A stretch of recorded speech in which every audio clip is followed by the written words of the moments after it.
The one thing I tell all of my students, and my dad laughed at my nan's 100th birthday just recently. He said, do you realise that my son, I know he's a professional musician, but the first day he got on stage, he forgot all the words and looked like he was a deer in the headlights. And I still remember that day. And the only way I've got over that stage fright is by doing it time and time again. And I can say confidently now in my 40s as well, is that I never get so overwhelmed now that I don't want to get out on stage. I actually get excited.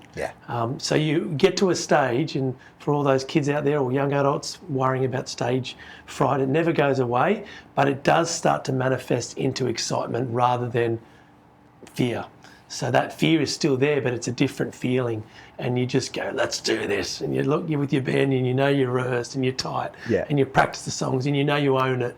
And then when you get the audience throwing that back at you, you go, okay, that's the affirmation that we crave from the first time we pick up an instrument. It's really interesting you say that. One of the early songs I released is called Playing Alone. And it's telling that story. It's saying, why can't I be the same confident musician that I am in the practice room when I go out on stage, and this sort of imposter joins me, and I don't feel confident, etc. And it's telling that whole story. So definitely been there. Understand. The Tamworth festival that's coming up will be my third one performing. Awesome. But the last two I've done as a duo with a great guitarist called Frank Burgo. And this year I'm performing solo. So that's the next step. I do lots of shows solo, but never Tamworth. Good. Next one. We'll do the same thing, mate. Take my advice, as I said, because I still get a bit nervy with Tamworth. For some reason, there's this kind of it's a huge thing, which it is. It's a big thing for a country artist, but it's just another gig, mate. And that's right. You've already done your homework over the last 12 months. So you just got to get out there and enjoy it. Because it's over as quick as the week's over before you know it. Oh, isn't it just? Fantastic. Okay, so now you've told us a little bit about your wife. Let's go into your family. You sound like you're a very proud husband and family man. So let's talk about your lovely wife and how your kids came into your life, or your child, your boy. Where'd you meet your love of your life? So Kath and I met, we both used to do a lot of sailing, and I sailed in a small sports boat team, so with 3 other people in the crew, so a crew of 4. And one of my good friends, Richard, from there, invited me to a sailing prize giving. And at that particular season, we'd won a few things, but this particular event we hadn't entered, so it was a bit odd to go to the prize giving. But his girlfriend at the time was on a different team. She was going, so he said, "Oh, there's a spare seat at the table. Oh, maybe I'll come along." And he said, "Well, you do realise that his girlfriend at the time is in an all-girl crew." "All right, I'm in. So I'll come along to the dinner. Sounds no like problem." a good win, yeah. Exactly. And so I got to this dinner, and when I sat down, there's 2 empty chairs. And I sat down, there's still another empty chair, and I'm chatting to a few people. I know a few, but not everybody. And then this girl comes to the table in this black dress with some flowers on the front, absolutely gorgeous. And to seal the deal, she's got a pint in her hand. That's my type of girl, straight away. Is this in England? It's in England, yeah. And it was at Southampton Football Club Stadium in England. And we get chatting, and she'd just come back from a safari in Africa. And just before university, I had a gap year, and part of that gap year, I travelled around Africa. So we hit it off straight away because we had some things to talk about. And at the time, she was living in Bristol. So for those who don't know England that well, I was in London, she's in Bristol, about 200 miles apart. Right. So I've now learnt in Australia that's no distance at all. You go that distance to go to the shops, right? But in England, it's a long way. But we managed that for a little while, and then she moved up to London. And in the intervening period, we'd had a holiday, we'd come out to Australia. And apparently, walking around Darling Harbour one evening, having had maybe 1 or 2 beers, I was heard to say that this was a country I could live in. All right. I don't remember that. She lived here previously. She's a nurse, so she'd travelled around the world and she'd worked in certain countries as a nurse, which you can do. And so she was quite keen to come back. So after we got married, we sat at the kitchen table in London and we're looking at a map of the UK where we're going to live. It's got to be close enough that I can get into London for work, but a bit further out would be nice. And then out of nowhere, she says, "What about Sydney?" And I'm looking on this map of London. I'm looking for Sydney. I'm like, "Is it in Surrey? Like, where is it?" And then I realised which Sydney she was talking about. Managed to get out here and got a job out here. Very settled now, 2 boys, Charlie who's 10 and Harry who's 7, colloquially known as the Noise. Yep. Both cricket mad, both love their music as well. Both little Aussies now. Both little Aussies, and they love their cricket, so we sit there in the Ashes. I've got 1 kid either side, and they're both giving me heaps about the cricket. So, yeah, it's fun. It's great. Fun. And so that's fantastic. So that your network out here, has all your family and your mum and dad's on both sides back in England? Are they still?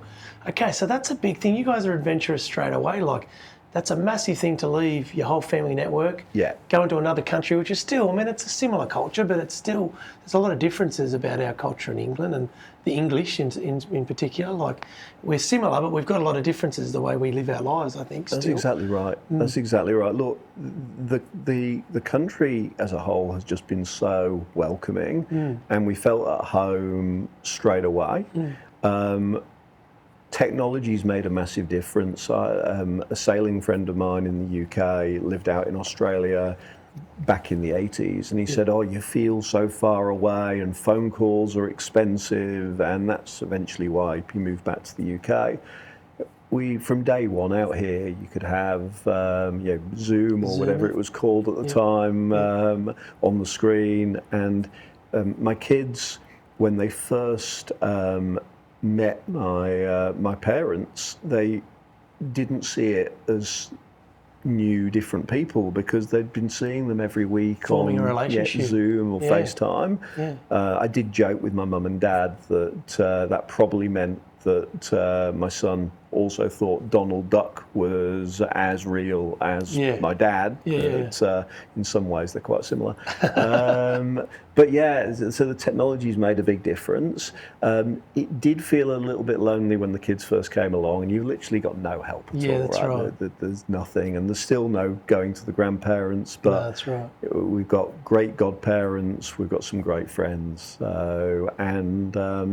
the life we have here is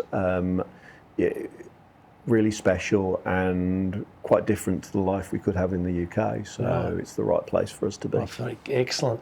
Well, mate, I can tell you're a good storyteller, and that's you only have to spend a little moment with you to see that. Now, that's very important as a storyteller and as a songwriter, because it all connects the dots and it helps. And I think in the country scene, you need to have a certain amount of confidence in your personality as well. So don't walk away from this interview knowing that I believe in you 100%, mate. Thank you. You're very confident in your own self, even if that internally doesn't feel that way sometimes. But I want to focus on the music. So when did you discover that you could write a song?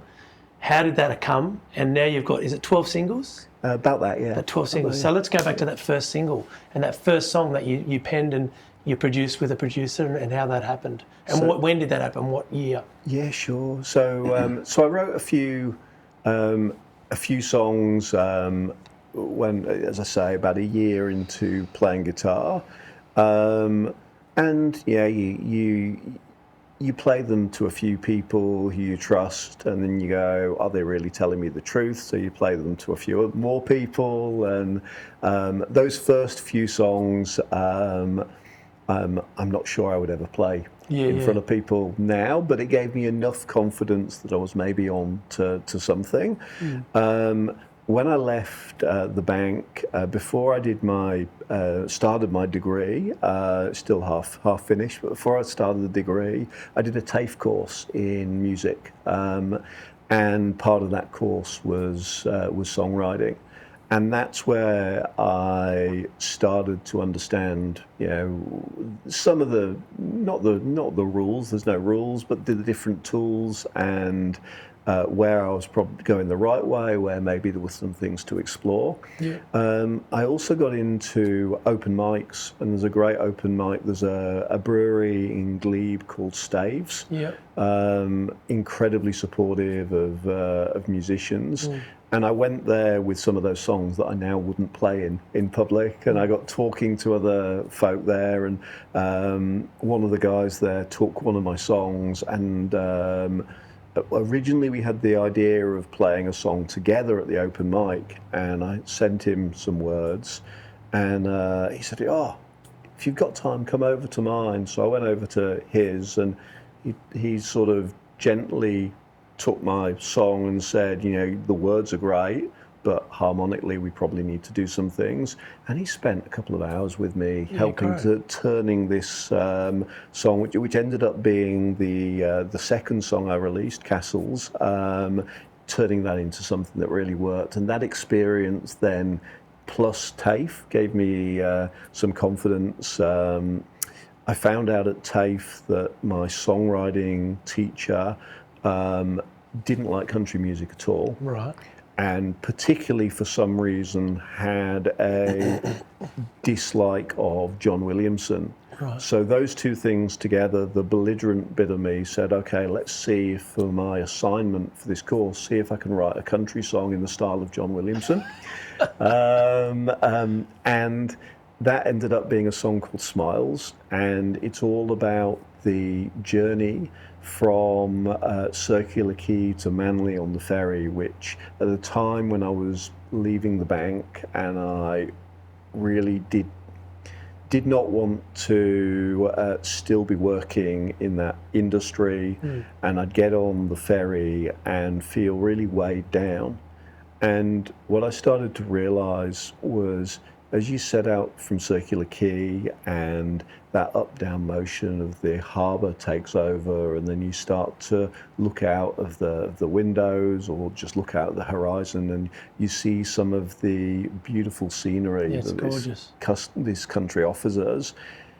And you look within, you get taken away by some of that, but then you look back at the people on the ferry, and you've realised that, these very solemn, concentrating on my phone faces, there's a few that have just broken out into a smile because they're doing exactly the same thing. Enjoying and staying in that moment. Exactly. Yeah. And so that whole idea of the smiles winning the battle for the face, the smile taking over that solemn look, that was what that first song was about. And my vocal coach, Lee McRae, introduced me to Michael Carpenter. Yep. At the time, he was at Love Hurt Studio. Yep. And I turned up on the first day to record this song, and geez, I was nervous. And Michael was amazing because he gave me time, and that's really hard in a recording environment. And he gave me time, and he gave me confidence. Yeah, great. That was the first song, and yeah, proud of it. Awesome, mate. That's lovely. What a great backstory. There's another great song that's inspired by that theme as well. Famous song by James Rain. If you look up him, he's an Aussie artist. Yeah. And and he talks about as the boat moves off the jetty at Circular Quay. Yeah, right. And it's got that it paints the picture of what it's like to do that journey. Yeah. For all those who don't know, overseas, Circular Quay's the heart of Sydney. We have the Opera House and we have the Harbour Bridge to your left, and it's just very, very picturesque. You see it on the, you see it very clearly on the fireworks when they promote the fireworks every New Year's Eve. Yeah. Great. All right. Well, let's get into a song.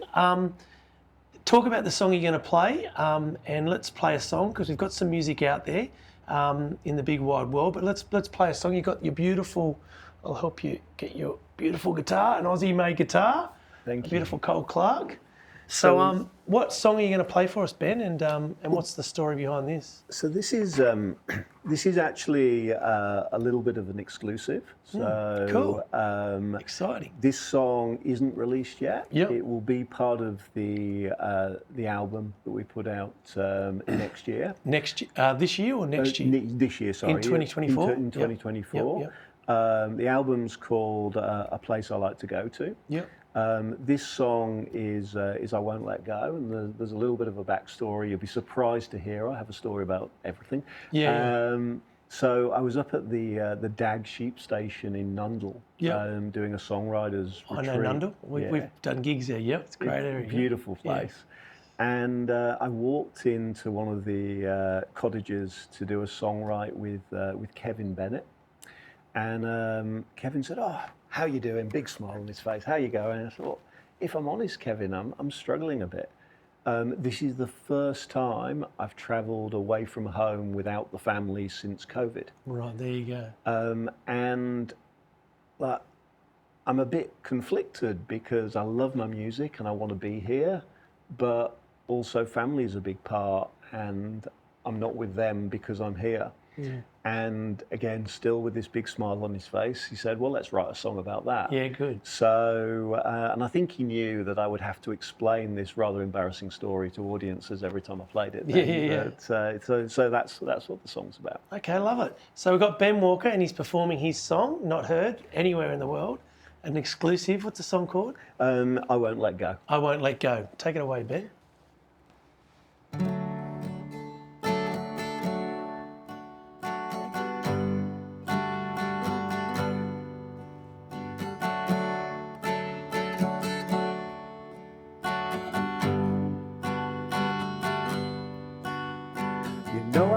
To play those country songs, take me to a place I belong. No matter if this world is upside down, there's always a song to bring me round. So I gotta let you know, there's only one thing I won't let go. There's a house by the beach full of space. It's our home, a warm and friendly place. It's a jungle of love and fun. I wouldn't trade for anything or anyone. So I gotta let you know, there's only one thing I won't let go. I won't let go when you take my hand, and I know you'll understand when I say I love you so. I won't let go.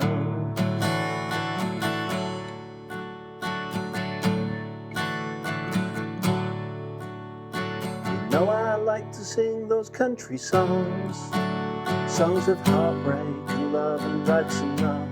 They've taught me so much that is true, but real life I learned from loving you.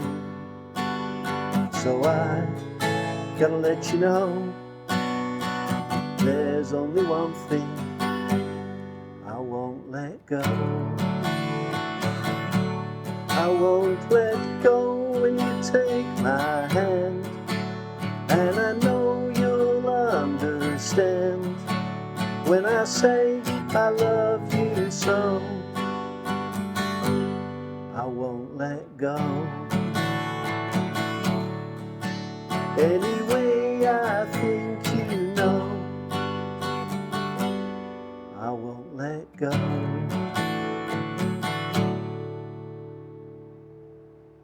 Yeah, nicely played, mate. Thank you. Beautiful. That's Ben Walker's latest song that's not even released, and it's called I Won't Let Go.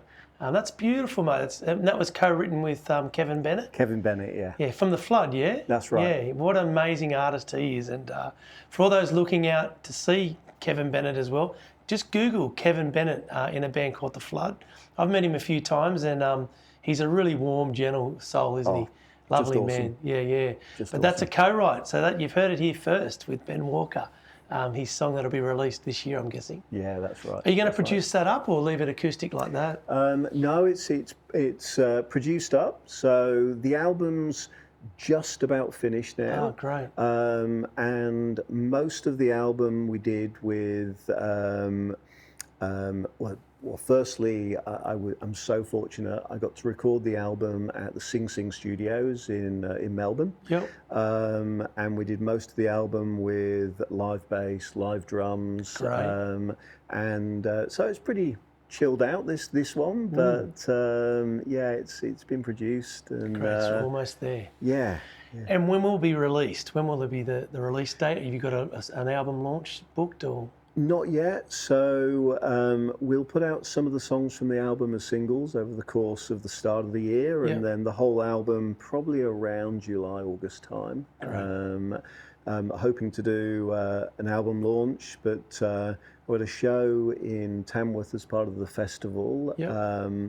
Tuesday the 23rd in the evening, 6 o'clock at the regional gallery on Peel Street, and it's going to be a whole catalogue of my music. So I'll play some of the stuff that I've released, I'll talk about the stories, and then we'll pick quite a few of the songs from the new album, and I'll do sort of acoustic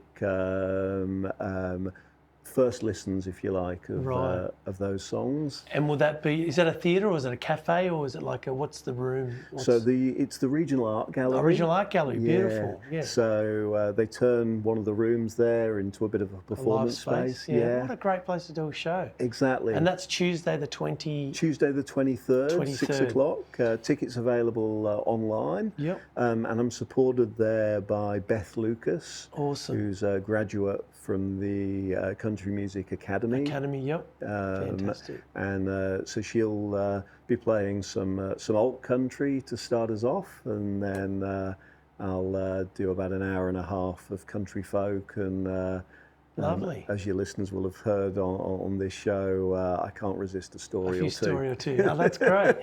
Now, what about, how do they find you?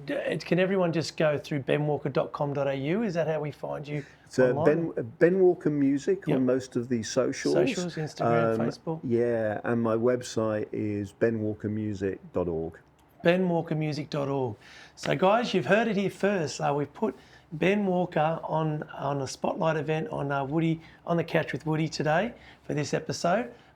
Mate, thank you so much. Good luck with the rest of your career.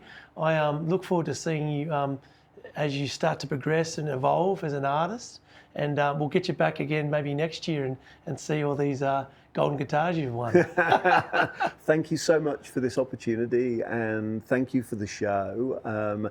It's really important for independent artists to get heard. Yes. And this is a great channel, and the more of these that there are, the better. So thank you so much. My pleasure. Thanks for your time, Ben. And cheers, Woody. Good luck at Tamworth. Thanks, guys. See you next time.